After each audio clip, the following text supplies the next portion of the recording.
Hi, I'm Colleen Derrick. I'm a financial planner with Swaggers Insurance Services, and I want to welcome you to week number 3 of August's mini course, It's Not a Race. This month, we're spending our time trying to build in a new lens with which we look at our money expenditures. This one's a little more technical than maybe some of the other months have been. Do the journey. It's not a competition. We're taking a look at the 4 things you can do with money, which is spend it on living your lifestyle. You can give it away. You can pay what you owe, taxes or debt, and you can grow it. In the first week, we were discussing that life is not a race, but a journey to be experienced. When we take that lens and we superimpose it on our budget for living, we take a look at our food. Food can be a wonderful experience rather than simply mowing down sustenance or a cardboard craving. Healthy food bought from the grocery store helps you to eat well, stay on budget, and turn eating into an engaging part of life. So you can see the difference in mindset. So just to review, we applied that to both your rent, turning it into a haven instead of a storage place or an idol to be presented. Personal needs, taking a look at what are your goals with those needs? Are you trying to get somewhere you want to be, or are you enjoying where you are and using these to help you live your best life now without robbing your tomorrow? Also, transportation. Is transportation something that's serving your life, or is it something that's serving your comfort and joy? And just to know the difference, there's no right or wrong here. We're simply talking about taking some time to really reassess what your motivation is, what your mindset is, and see if it's serving you well. Our friend the Tortoise was our week 1 little model that we were looking at, because slow and steady wins the race. And he was a perfect example to enjoy eating, a home sweet home, and budgeting for buddies. Week number 2 took us to give. We learned that there are giving alms to the poor, that there is tithe or organizational giving, which means that you're helping a larger, more consistent, long-term process of helping others that's greater than one person can do by themselves, and spontaneous offerings that either are spreading around your wealth and your bounty, or that are a sacrifice because you just want to bless somebody else. Our friend the sloth was our model for week number 2, because anytime we watch a sloth, we see that life does still have value, and in fact brings a lot of joy to those around us when taken at a slower pace in our own way as a journey. Helping the broken is a great way for healing. Remembering that you may get to the finish line, but if it's at the expense of others, or if you just leave them in the dust, what good does that do you? And is that really what the legacy you're wanting your life to be leaving? We also talked about hope, that it is so important for us to give hope, and that we often don't recognize the value or the people who need it when we're racing and rushing through.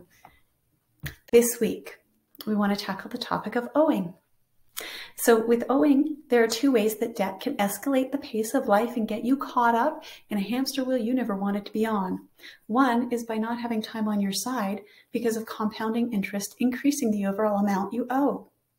Number 2 is booking into principal and interest payments that you can't afford, and so they required you to work longer hours or at a stressful job that pays more, but that sucks the very life out of you. When we reframe this as a journey instead of a race, we uncouple debt from all of a sudden impatient to have something or be somewhere that you're not already there at, rather than being in this moment and doing what you can with the resources you have today. So when we borrow money, it's really lovely to borrow money for something that appreciates in value instead of depreciates in value, something that's going to add to your life rather than weight it down. So make sure it's worth it. Only take on debt for an asset that will increase in value because you want time on your side. And look at the interest rates. We have an amazing interest rate opportunity right now. How do we take advantage of that? Not by adding on more debt, but by using this opportunity to really pay down interest and having your installments go towards the amount you owe rather than the interest that it's accumulating. What an amazing opportunity.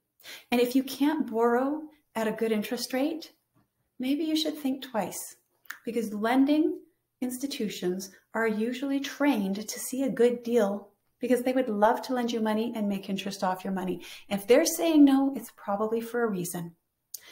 Amortization. Choose a right amortization period for you. Amortization is the amount of time you expect it to take to pay off the principal you owe. Now, doing a mortgage for 30 years of an amortization when you're 50 and planning on retiring at 55 is probably not the best fit. But if you're 25 and you're planning on retiring at 55, then picking a 25-year mortgage and having that expected to be paid off prior to retirement, that's probably a good fit for you. Always looking towards your future of being debt-free and being able to pay that off is a very important shift to make debt a positive addition rather than, well, a drain on your life. So cash flow is also so super important because we know that life brings opportunities and stresses. So if you are always ensuring that your debt payments and your interest payments are within your safe budget margin, that allows you to deal with unexpected life events or unexpected life opportunities without adding stress or having to take on a second job or having to work a more stressful job for more money. These things that we hear from people when they feel like they're in this rat race as opposed to this adventure of life. So how to do debt properly? Those are some simple tips to help you keep it on your side and make it a useful tool in your life as opposed to a burden. Our friend this week is going to be the penguin because penguins waddle slowly a little bit on land. They are quick in water, but we often see them in water as having a lot of fun, slipping and sliding and swooping around. And yes, they're catching fish, but they also seem to very much be enjoying themselves while they do so.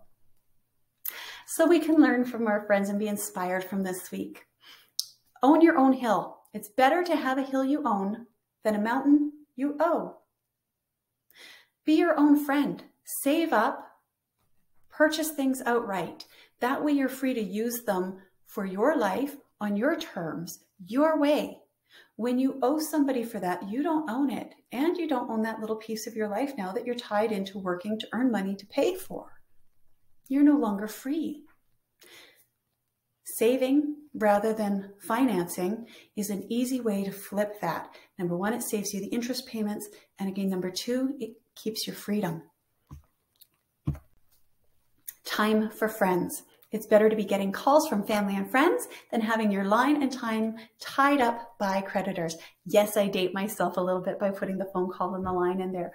But if you dread picking up your mail or if you dread opening your email because it's only bills and you don't know how you're going to pay them, that sucks the life out of you, as opposed to knowing that you have budgeted for your payments and you're on track and you have enough buffer in your budget so that if things come up and kind of hit your budget and take a little bit here, you know you've got the room to deal with it. So it's okay. You can look forward to opening your email. You can look forward to answering phone calls. You can look forward to being online because it holds the good things in life rather than people that are just nattering at you because you owe them money. Time over treasure. The best gift you can give your kids is your time and attention. And the best gift you can give your adult kids is your independence. Now, I'm not saying that this is, I think I spelled independence wrong. I'm not saying that this is truly the best, but it is certainly important. When I look at my kids and I see the things over the years that I did buy them, and I remember the very long list of things that they asked for that I did not buy them. Can they even remember what was on that list? No. Do they have any clue what I didn't buy them that made them so mad at the time? How did it make them mad at the time? Do they even remember? They don't. You know what they do remember? They remember the times we spent together. They remember the things that we taught them. They remember having a mom to come home to after school when they'd had a rough day. And when I think about my parents, do I remember the money that they spent on me? Yes, because these teeth are straight because of my mom's sacrifice of trips to Hawaii. Well, guess what? She got her trips to Hawaii later in life, but she still reminds me that her trip is on these teeth. They paid for my teeth to be straightened. And so I remember that. But do I remember all the other things? No, but you know what I do remember? I remember having to save up my own money and not go on a school trip so that I could buy my horse. And I remember learning that I have to make choices in life. And I remember living with that choice. And you know what? I was pretty pleased with it. And I really valued my horse because I worked hard for that. And I sacrificed for that. These are life lessons that we can give our kids. And so when you think about, if I could work less hours, maybe that's not the right choice for you, but maybe it is. Maybe if you spent less on your kids, you could work less hours and just spend more time with them being. Now, in the moment, your kid might not make that choice, but when they look back at it as an adult, they're going to be grateful that you had the wisdom to analyze those trade-offs. As well, as an adult, taking care of my finances and not spoiling my kids rotten and getting them everything they ask for, even as adults, because my goodness, their wish list has not gotten smaller. It's just gotten bigger with higher price tags. I know that they are going to be more grateful in 20 years if I have taken care of preparing for my retirement so I don't have to live with them. I know that I am grateful that my parents have taken care of their retirement so they don't have to live with me. They can visit me. And I, guess what, can go visit them in their homes. And thank you, Mom and Dad. Bless you for that. I love them. And I love that they're living in their own homes. And I love that we can choose to have that relationship rather than have to live together. I love when they phone me is to see how I'm doing, not to ask me for money. What an incredible gift. And I will take that over family vacations every single year because I want them to live their best life. And they can't do that if they aren't taking care of their future at the cost of my whims in the moment. So take a look at your family, see how this flushes out for you, and be wise when you consider taking on debt. What is it truly costing you? What is it truly costing your family?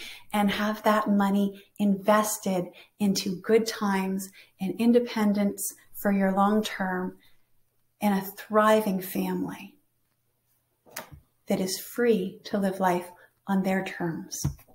Next week, we're going to talk about growing money. So I hope that you prepare for that.